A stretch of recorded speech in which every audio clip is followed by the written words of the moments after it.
Hello and welcome to High End Rollers TV, and this is episode number 4, and today I'm really excited to be speaking to Janet Murray, who is a journalist and PR coach, and she's going to be sharing with us today exactly how we can get free media attention. So Janet, thank you so much for joining us. Tell us more about who you are and what it is that you actually do for entrepreneurs. So my background is I'm a journalist by trade. So I spent the last 15 years writing and editing for national newspapers and magazines in the UK. So I have written for The Guardian, The Huffington Post, I've written for Entrepreneur. What else? The Telegraph, magazine? The Independent. Actually, I haven't written for Psychologies, but I'd like to. Healthy Magazine, Health and Fitness, Independent on Sunday, say Independent, Daily Mail, BBC, pretty much everything you could probably think of, apart from Psychologies, as it turns out. And I've also made like dozens of TV appearances and radio appearances. So I've been on Radio 4, been on Radio 5. What else have I been on? I've been on This Morning, been on various BBC stations, and so yeah, I'm quite experienced in terms of broadcasting as well. Oh, brilliant. So what is it then about entrepreneurs where you feel like now is the time for them to start grabbing that media attention? Well, I guess I probably should explain why I do what I do. So I've been doing that for years and years, and what I noticed really early on was that people were just awful at pitching into the media. So I would sit there as a journalist, and I'd be sitting there looking at the press releases coming into my inbox, and I'd just see like dreadful press releases, dreadful pitches, just people who just wouldn't know a good story if it hit them in the face, had never read the publications they were pitching to. And these were often PR people who were paid. So this is like linking back to your question, who've been paid by people like us, so entrepreneurial types, people who run their own business, to send this stuff out. So I guess what motivated me initially was just feeling a bit cross about this and thinking, you know, these poor people who are often entrepreneurs, are certainly when they're starting out, they're kind of bootstrapped, and you know, every penny counts, and they're paying these people to do their PR, and they're sending out this like rubbish to the media. Now, I'm not saying that all people who work in PR are rubbish. There are some great ones out there, and you know who you are. But I did see a lot of bad practice, and because I've always been freelance as a journalist, I've always had my own business, and although I've always written and edited, I've always done like copywriting on the side. I've always like done my own training workshops and stuff like that. So just to kind of like explain where that's taken me, basically I started off just in the first place thinking, if these people don't know how to pitch in the media, then I'm going to teach them how to do it. I started running workshops in London. These grew into big sort of conference style events where I would invite other journalists to come along and talk about what they were looking for, and they were really popular. And nowadays I do a little bit of journalism, but I've got a coaching program where I teach people how to do their own PR. I've got a membership community where I kind of support people who are looking for like daily help in terms of promoting their business generally. I've got a book that's just about to come out, which we can talk about maybe later. We'll talk about that. A blog and a podcast, and so in terms of why entrepreneurs and why small business owners, I mean, I think there's two reasons why an entrepreneur or small business owner would want to look for media coverage. I guess the first thing to say is that there's no magic bullet. So sometimes I would get people coming to me and saying, you know, I want to be across the national press because that means I'm going to get loads more sales, and I'm going to be like famous, and it's going to be amazing. And actually, you know, you do get some people who they might get an article or they might do an appearance on TV that goes viral, and you know, great. For most of us, it's more of a kind of like a marathon rather than a sprint. A slow burn. It's like everything you do in your business. You know, you wouldn't expect to put up one tweet or one Facebook post and then suddenly like your business to explode. You need to be working on that every day to be growing your audience. You need to be engaging with people and all of that sort of stuff. And it's exactly the same with your press. It needs to be something you need to be working on a little bit every day. But there's two main ways I think it can really help you. So the first way is about growing your profile as an influencer, basically. So it's all about that credibility and that kudos. And if you go to my website, you'll see that across it, it's got as featured in the Huffington Post, The Guardian, Entrepreneur, whatever, I can't remember, BBC. And that is like a stamp of approval, because it's like, well, if journalists from those publications, those influential publications or programs think that you're worth putting on the telly, or think that what you've got to say is worth putting in print, and I think that kind of sends a message to other people that you know what you're talking about. Like, clearly there's other people out there who also know what they're talking about, but you're the one that's been featured in those publications or programs, so you're the one that gets the cred. And I think often for people who want to be speakers, or people who want to have books out there, or people who just want to charge more, who want to charge premium products, then that just gives you that kudos. The other thing is, like, yeah, you can use this to sell more products. So I was talking to a lady yesterday, actually, who was telling me she's got a makeup, she's like a high-end makeup artist, and she was telling me that she had a double spread in a wedding magazine, and it quite literally led to sales. And every lead that she was getting through, people were saying, oh yeah, well, the reason I know about you is because I saw this spread in a wedding magazine. So it can work like that. And, you know, I've had various clients who've got, you know, who can actually track the fact that because they're in a particular publication or program that they get so many leads. But I think for most of us, it's kind of like it's your social media, it's your marketing, it's all the other things that you do that come together. And I think you shouldn't be going after press coverage in isolation. You need to be also working on your social media and your marketing and all the other things that you do, and it's kind of part of the package. So does that kind of answer your question about why people should be doing it and thinking about it? It does. And you've said something really interesting. It says that you must have something to say, and this is exactly what I speak to my clients about. It's really important to create what you want to be known for, you know, to have that particular personal brand. So in terms of having something to say, you know, I always talk about it with my clients about creating your own story. Do you think that is going to be essential in order to get media coverage? Yeah, you're so right. You should be doing this. So everybody should have a business story. Basically, everybody has got a business story. You've got a business story, haven't you? Your story that you told me, but I've read it on your website and I've heard it other places, is that you were in a job that you really hated. You came home one day, your husband was a long distance lorry driver, he'd fallen asleep at the wheel, and you said something's got to change, and that was it. And most business owners that I speak to, they have that business story. They work it in their marketing, they work it on social media, they work it as a speaker, but they could also be working it in the press as well. And absolutely. So you know, having that business story, and even, you know, my business story isn't that dramatic. My business story is that I saw how crap people were like pitching to me.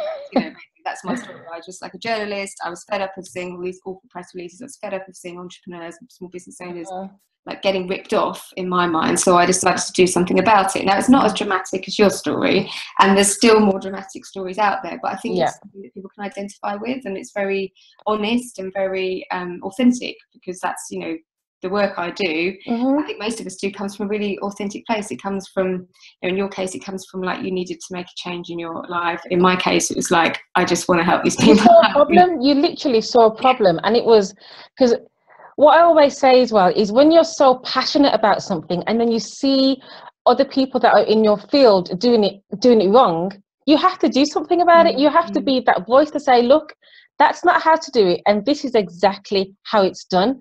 So just where do we even start though? I mean, as entrepreneurs, there's so much to do. You know, you've got blogging, you've got Facebook Live video now. So you've got video now, YouTube videos, you've got networking events that are offline. Like, there's so much to do. Why should we prioritize getting into the media? Well, you've hit on a really good point there, because something I always say to people is, like, press coverage may be free, but your time isn't. And, you know, this is something that you need to invest some time in.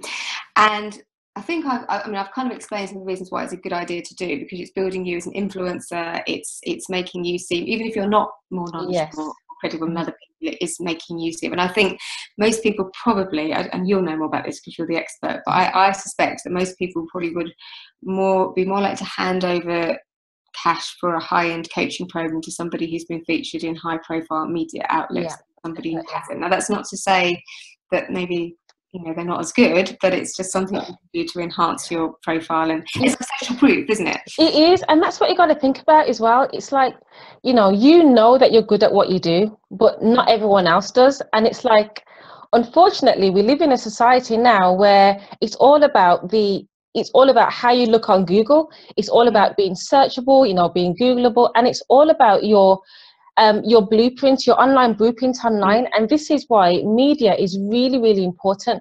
I mean, I always see conversations online all the time. How do I get published in Huffington Post? How do I get published in online magazines? And I remember when I first started in business, what I did, which I'm going to speak to you about how to do, but what I personally did is that I went on other prominent coaches' websites and had a look at all of their featured in logos, and I was like, okay, well, let me go and get featured in these places.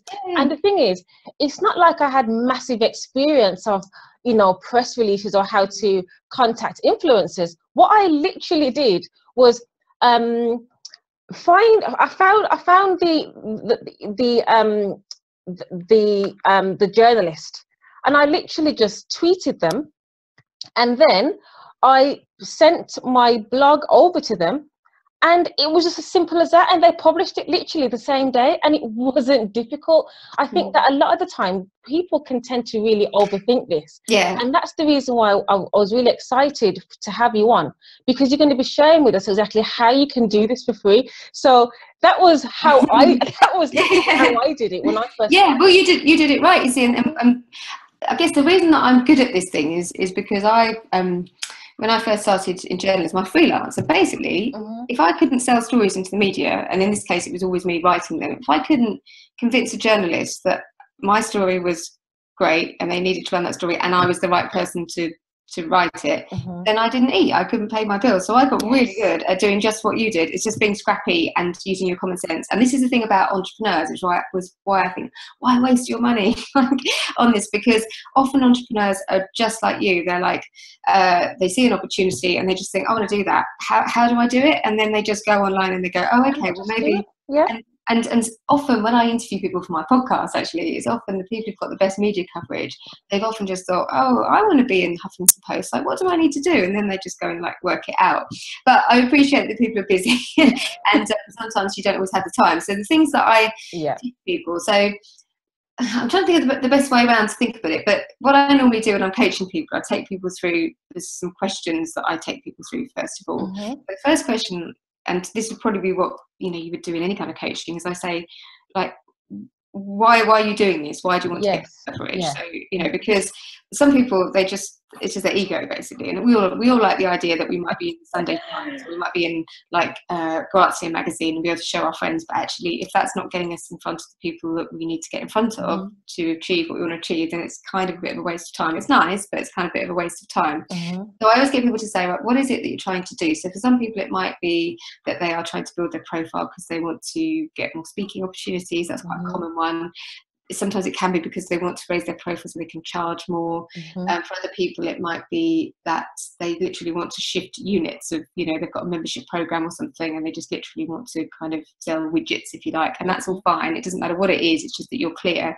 Because then you can think, okay, well, to make that happen, who do I need to get in front of? So just like you did, you were like, okay, well, if I want to get in there, like, who do I need to get in front of? so then you work out, well, what publications do I need to be in? So you might sort of think to yourself, I just think of something that happened yesterday, which was a really good example of something that somebody was asking me about the podcast. We were just using this silly example. It was like if you sold fishing tackle, but it was quite a good example. But if you've got a business where you sell fishing supplies or something, it might be nice for you to be featured in one of the big Sunday newspapers, but actually you might be better to be in Fishing Week or Fishing Today or whatever. You might absolutely, because you want to be in front of your target market, don't you? That's the thing. And also, like, locally, like if you're a coach that works with people internationally, then fine. But actually, if you're a coach and most of your clients that you're looking to attract come from within a 25-mile radius, then you're probably better to go for regional coverage. So it's getting really clear about what you're trying to do, so you're not wasting time on this, because obviously time is precious. Then it's kind of thinking, okay, well, so now I've decided what it is I want to do, who I need to get in front of, what do those people read, watch and listen to. So then, and people go, oh, well, I don't know. So well, just ask them, ask 10 or 15 people, or like, your avatar, just ask them, what do they read? And just be aware that people don't always tell you the truth. Like, everyone reads the Daily Mail, but they say they don't. And just be aware that, you kind of just need to kind of, people probably will tell you more highbrow things than they actually read, but it will give you an idea. And then I read the Times newspaper. So intelligent. And then so it's like 3 to 5, and then you make a short list of say 3 to 5 publications that you think you might want to target. And I would say just keep it small to start with so that you don't overwhelm yourself. And then just do what you did. It's like, okay, well, have a look at them. Like, what sort of content do they run? And it is about studying them in lots of detail, because the big mistake a lot of entrepreneurs, or anyone doing this, PR people do this as well, they pitch to publications or programs they haven't read or they haven't looked at. Yeah. And, you know, that is wrong on so many levels, because, you know, people, I've got a podcast and people pitch to my podcast and they send me an email saying things like, I've just started a new business. I really need the exposure. Can I be on your podcast? I'm like, well, why would I want you to be on my podcast? What value are you offering there? So, you know, so just kind of getting inside a journalist's head and thinking, what are they interested in? They're just interested in great content for their audience.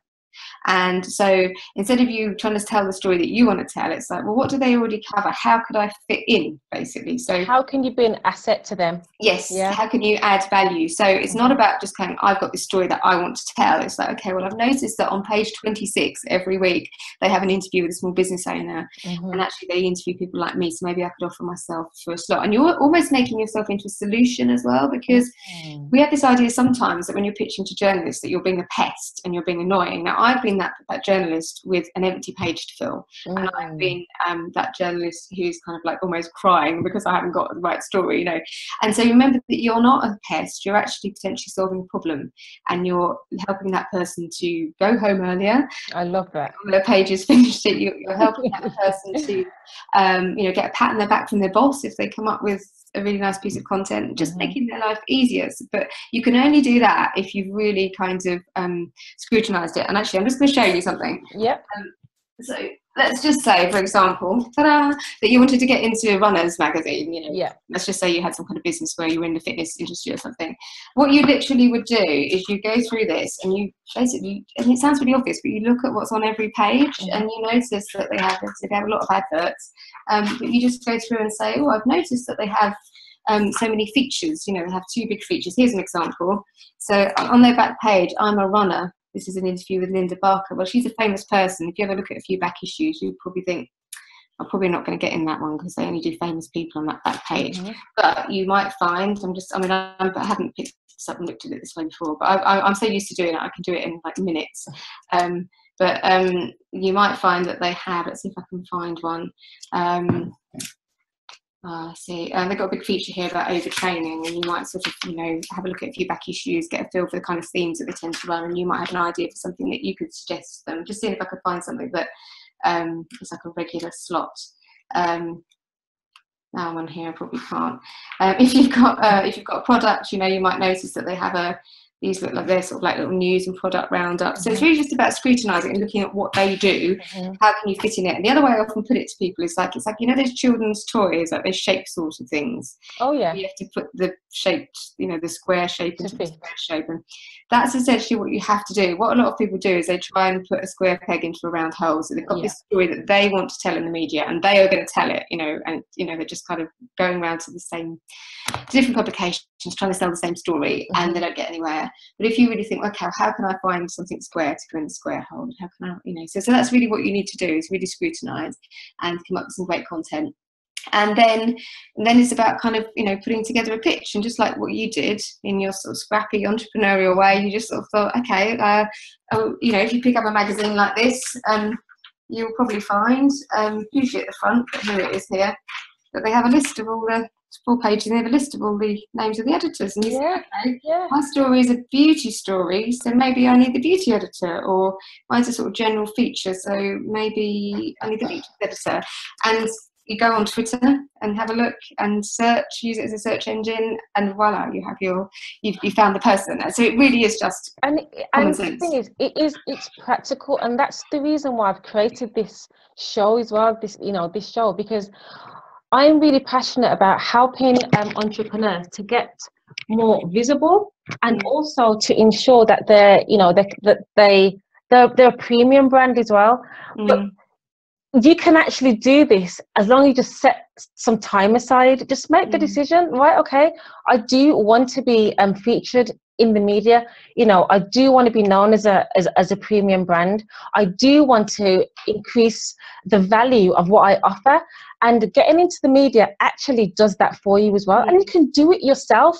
Yes, Janet is a brilliant PR expert. You can definitely hire her. I'm going to recommend that. So if you work with her one-on-one to do that for you, you know, she offers done with you and done for you packages, so you can do that. But you know, if you're a little scrappy, you know, like I was, you can literally do it step by step yourself. Just literally have a strategy. And that's what your book is about, isn't it? Doesn't it show you exactly how to create free media coverage? Yeah. So basically, well, it basically walks you through step by step, and I'll share a couple of little tricks with you that you can do right now, which will help them to get good coverage. So my book's called Your Press Release is Breaking My Heart, a totally unconventional guide to selling your story in the media. So you can guess from what I've said why it's called Your Press Release is Breaking My Heart, because people's press releases were quite literally breaking my heart when I was seeing them. And basically what I take people through, you know, understanding what journalists are looking for. But what I do, when I first started teaching this stuff, I kind of went in kind of up here, and I used to start teaching people how to write pictures and press releases. And for some people, like people like you, I think, who are quite kind of like, you know, you just kind of get the bit between the teeth and run, and, you know, like, I think someone like you probably would have been fine, but I think some people, they find it a bit intimidating. So what I've started doing now, which seems to work a lot better, is I teach people the low-hanging fruit first. So I teach people little tricks like this. So for anybody who's watching now, we all multitask now, you can probably go and do this right now. There's a hashtag on Twitter called Journo Request if you're in the UK. What is that? Sorry, what's that? Called Journo Request. Journo Request. Journo Request. And journalists, basically, if you want to know where they hang out, they're all on Twitter. And this hashtag Journo Request was created by a journalist who's a friend of mine, Sarah Ewing. And basically, journalists are on there every day posting requests for help with articles. There you go. You heard it here. Look at that. You heard it here. So you go on there, and if you go on now, I promise you'll find something that you could respond to. And literally, you know, that's what I try and get people to do, is instead of pitching, why don't you just start by just reaching out to people who are already looking? So you can do that. And the other thing to bear in mind as well is that you might go on there right now and you go, oh, well, there isn't anything for me, like I can't help. What about just reaching out to somebody? You know, you might not be able to help, but you might know somebody who could help, or you might be able to introduce them to a friend or your dad or something like that.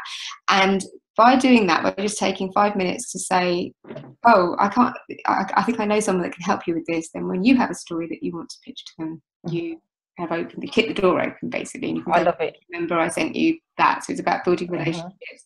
You can also have a nose. I looked at a journal request recently, a girl who I can't remember which publication she was asking for, but when I looked at her Twitter profile, she wrote for Red Magazine, she wrote for Telegraph, she wrote for loads of Sunday supplements and stuff. So you're building relationships.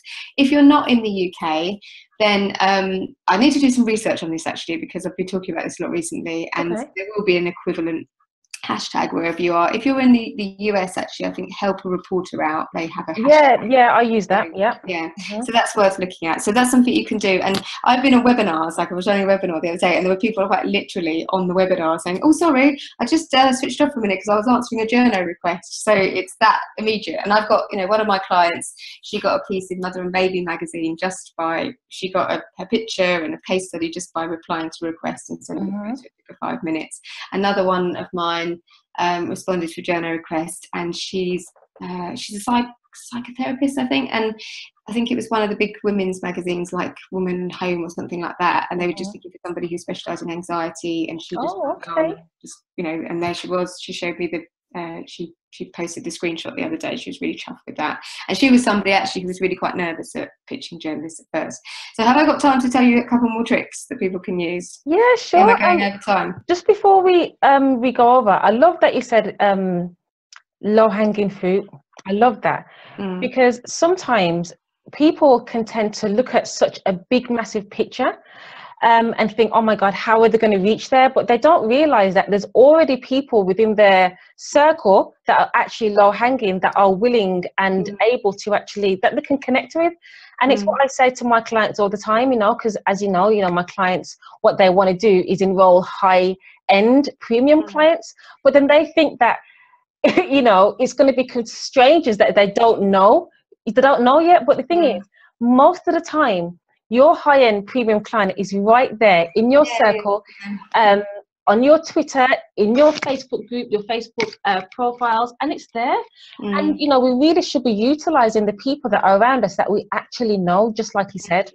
Yeah, and I think, funnily enough, before we got on this call, I was on the phone to our Facebook strategist that we both worked with. Mariah. And we were chatting about that, because I was chatting about my coaching program, and I was saying, well, I've already had a couple of inquiries from people from my membership group, and I was saying, well, what I normally do with my coaching program, first off, I just email all the people that I have been in my coaching program before and let them know I'm opening another one up, and say, if there's anyone you know of, just let me know. I normally email any people that have kind of popped up and asked me, when's your coaching program? And I usually start with the low-hanging fruit. So I start by emailing those people who I know are looking for help. Yes. And say, I've got this coming out. It doesn't mean that necessarily it's going to be right for them right now, but that's where I start. And usually you will have quite a few conversations with people, just of those people that are already in your network. Yeah. You know, that can be good. But my next tip, yes, is media inquiry services. So you mentioned help a reporter out. So basically, these are just services which put people who are looking to be in the media in touch with journalists who are looking for people to be in the media. It's like a dating agency for the two. It's lovely. So help a reporter out, I think, is free, but there's one in the UK called Response Source. There's one in Australia called Source Bottle.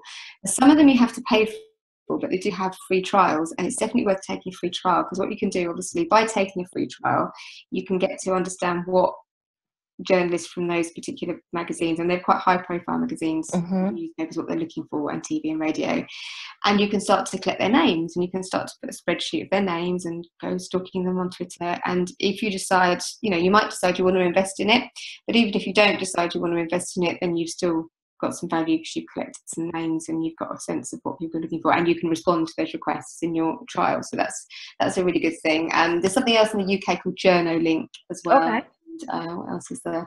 There's also, wherever you are in the world, you'll find these. It's called Gorkana is another one in the UK. And the last thing I would say is also just to and this is true for what you're saying about being that kind of go-to person, just have a think about making it easy for journalists to find you. Yes, make it easy. Yeah. And some people, like, for example, if you go onto their Twitter, if you go into their Twitter profiles, there's an example that I use when I'm speaking, where I give people three options. So say I'm a journalist, I'm looking for somebody who specialises in sex discrimination cases or something. So I give examples of these three lawyers, and one of them, basically, that's what it says in her Twitter bio. I am a lawyer specialising in sex discrimination. She's got a photo of herself. She's got a phone number. Like, you know, crucial, journalists don't work 9 to 5. They might be looking for somebody to talk to in the middle of the night. Okay. Or, you know, so having your phone number. That's not to say that you have your phone by your bed and you're like waking up. You know, it might go to answering machine or something like that. But basically, the more that, if they know they can get hold of you and get hold of you quick, that's going to give you an advantage. The other thing is also having a photo as well. I see lots of people on Twitter, they have a picture of their brand or their logo. It's terrible. Yeah. Journalists want people and personalities. Yeah. And particularly if you've got, I mean, everyone was laughing when I was saying this, I was speaking about this at the weekend, but journalists, particularly like at the BBC, they're under pressure to get people from a diverse background. They don't just want to have men in grey suits. So if you're from an ethnic minority, or you're a woman, or, you know, and they can see that, they're brilliant, great, you know, we need more diversity.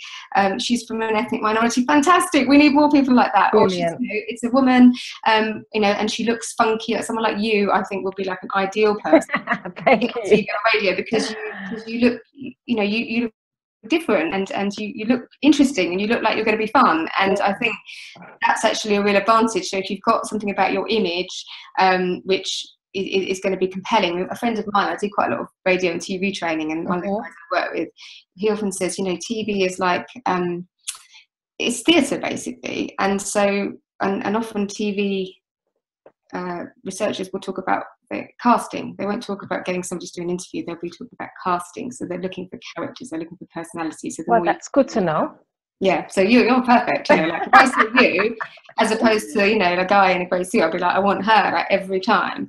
And you know, big smile as well, and really kind of engaging. And that's the other thing as well, LinkedIn, journalists look for people on Twitter, and look for people on LinkedIn. If you're thinking about getting TV and radio coverage, or you want people to find you for that, have some video of you, even if it's just something like this, you know, just so that people can look and say, oh yeah, she's going to look good on TV, she's confident, she can string a sentence together. The other thing is, if you want to write something for the media, then the first thing I would do is Google you and see what else you've written. Now, so that doesn't mean you have to write it yourself if writing's not your thing, but there's some writing out there that shows that you can string a sentence together, even if you've got somebody helping you out in the background or whatever. So you could even hire people to write for you, can't you? Yeah, exactly. Yeah. So don't, if you're not a great writer, don't let that put you off. You've got the means to get somebody to create your copy. Just make sure that if somebody Googles you, that they're going to find a decent piece of writing. And because as a journalist, you think, oh God, I don't want to get them to write something, so it'll take you 5 hours to edit it. You just they can string a sentence together. LinkedIn as well, just think about the keywords as well. Like the example I often use is, say I was looking for a phobia expert, a coach who specialises in phobia. If you've got some kind of stupid kind of jargony title on your LinkedIn page that says neuro-linguistic programming coordinator, director, you just need to say phobia expert. Or financial planning expert, whatever it might be. Just think about what I help people with X. Mine says I help businesses and brands to tell their story in the media or something like that. Probably should say PR, to be honest, but and for you, I help people to you might even want to go, I help people to earn more money, or I help people to sell high-end programs, whatever it might be that you think might be of interest to a journalist. So it's to think about, a journalist might not understand even some of the jargon that we use in the entrepreneurial world. They might not that's true, what a high-end roller is, or they might not know or they might not have time to think about it. So I help people make lots of money, or I help entrepreneurs charge what they're worth, or charge more money, or something like that. Just thinking about that.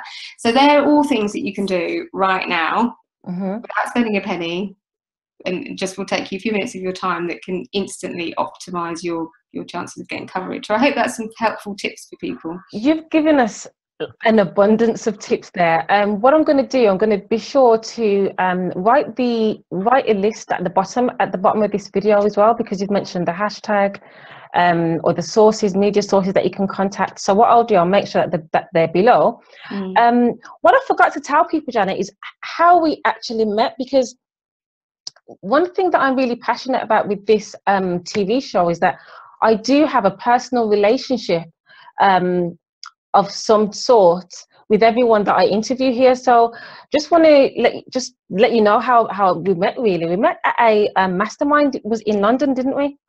Yeah. And then we literally just got talking, and you were just really fascinated with my story. And we connected on Facebook, chatted. I'm in your Facebook group. Tell us what the name of it is, so we can. It's called the Soulful PR Community. It's a free Facebook group for anybody basically who's interested in selling their story in the media. So we have people with all different kinds of businesses and brands at all stages of their business, actually, and they're just in there chatting about what they're pitching, what they're getting up to, and helping each other out a lot. And you see success stories in there every day of people who, other people have helped them out and said, oh look, I've got a piece in my local paper. Oh look, I've managed to get this. I answered this journal request, and here I am. So it's quite a motivating place to be as well. Absolutely, you get results, and you're also so very warm, and you're really giving with the information. I mean, you do your videos every single day, and that's something that I really admire about you as well. Oh, one more thing before we go, actually, is I know that you've got a membership site, haven't you? Helping people to get into the media. Tell us more about that. Yeah, it's called the Soulful PR Business Club, and actually, the idea was, how I started was because I run these events in London every month called Soulful PR Sessions. So you can see a theme coming out here. Yes. Where I invite a journalist to come along and talk about what they're looking for. They're quite small, quite intimate, and we have 20, 30 people plus a journalist. And so I had people from the Standard, Psychologies, Huffington Post, BBC, all that sort of thing. And basically, I had all this video library of videos with these people. I had a video library of webinars where I was teaching all of this stuff, and people who wanted this content. So I thought, well, why don't I create a community for people who are really focused on promoting their business, and also offer them the other bits that sometimes people struggle with. So like, you know, help with their email marketing, help with their social media. I've got a masterclass this afternoon with the branding expert Phil Pallen, so he's coming to do he's brilliant, he's coming to do a guest masterclass. So also to give people more of a rounded view, so people need help with other ways of promoting their business, then they've got support with that as well. So it's the Soulful PR Business Club. Thank you, and I'll put the links below. Thank you. So, Janet, are you ready to roll? I'm ready to roll. This is the section where I just ask you quick fire questions and just give us some quick fire answers, okay? So, tell us, what's your favourite book? My favourite business book is The One Thing, which is Jay Kapazan, I think. I've got that. Yeah, I just love that. And I often, when I'm finding myself getting overwhelmed, I often say to myself, what is the one thing you can do now which would make everything else unnecessary? That's pretty much the question he asks, isn't it? When you find yourself, you're like trying to do everything and you've got your finger in too many pies. So what's the one thing I can do now that would make everything else unnecessary? And I always remind myself of that when I'm getting too excited and getting too involved. And overwhelmed. Yeah. What would you say your weakness is as an entrepreneur, your biggest weakness? Overworking. So I absolutely love what I do and I just work too much. Like, I mean, I don't know if it is a bad thing. I wrote a piece for the Huffington Post actually about why I don't like holidays, because I like working so much. But I feel like I shouldn't. I feel like I shouldn't be I feel like I shouldn't be working all the time. But I kind of really enjoy it. It's really fun. I mean, not many people get to have this much fun in their work every day, do they? But I love that you wrote that article. That's just hilarious, because I was in Jamaica for a month, and I had discovery calls. I booked consultations whilst on a hammock. Okay, in Jamaica, and I signed up 2 clients in Jamaica on holiday, and the most beautifulest thing about what we do is we have an online business, so you can work from anywhere at all. So yes, I completely agree. My idea of a holiday is like, I went to Chris Tucker's tropical think tank in the Philippines, which was a holiday. So it was like somewhere nice and sunny. I was out of my usual environment, but I was like doing business masterminds all day, and we had lots of fun in the evening, like as a social. That was my idea of a holiday. I thought it was great. Yeah, of course. And just that freedom to work when you want and how you want. But I think I just push myself really hard, and I think a lot of entrepreneurs would say the same thing. Absolutely. So one last question then. What do you believe to be true that other people disagree with? Gosh, that's really, really good question. I think anything is possible. Yes. So one thing that really drives me mad is when I hear people saying they don't like their job or they don't like their life or whatever. I know it's tough, but I think it's possible. Whatever you want to do, you know, okay, maybe I don't know, maybe I'm not going to be a mathematician or something like that. But I think, but I'm pretty sure if I put my mind to it, I probably could if I wanted to do it. But I think if you really want to do something and you're driven and you're willing to put in the work, I think you can do anything. And I hear people say, "Oh, I can't do that, but I can't do that because." No excuses. Yeah. No excuses at all. Janet, this has been fantastic. Okay, thank you so much. And if you've liked this video, what I want you to do is share it, okay? Share it across your networks, tweet it out, Facebook it out, and also be sure to subscribe to this channel, okay? So I will see you in the next video. Bye-bye. Thank you.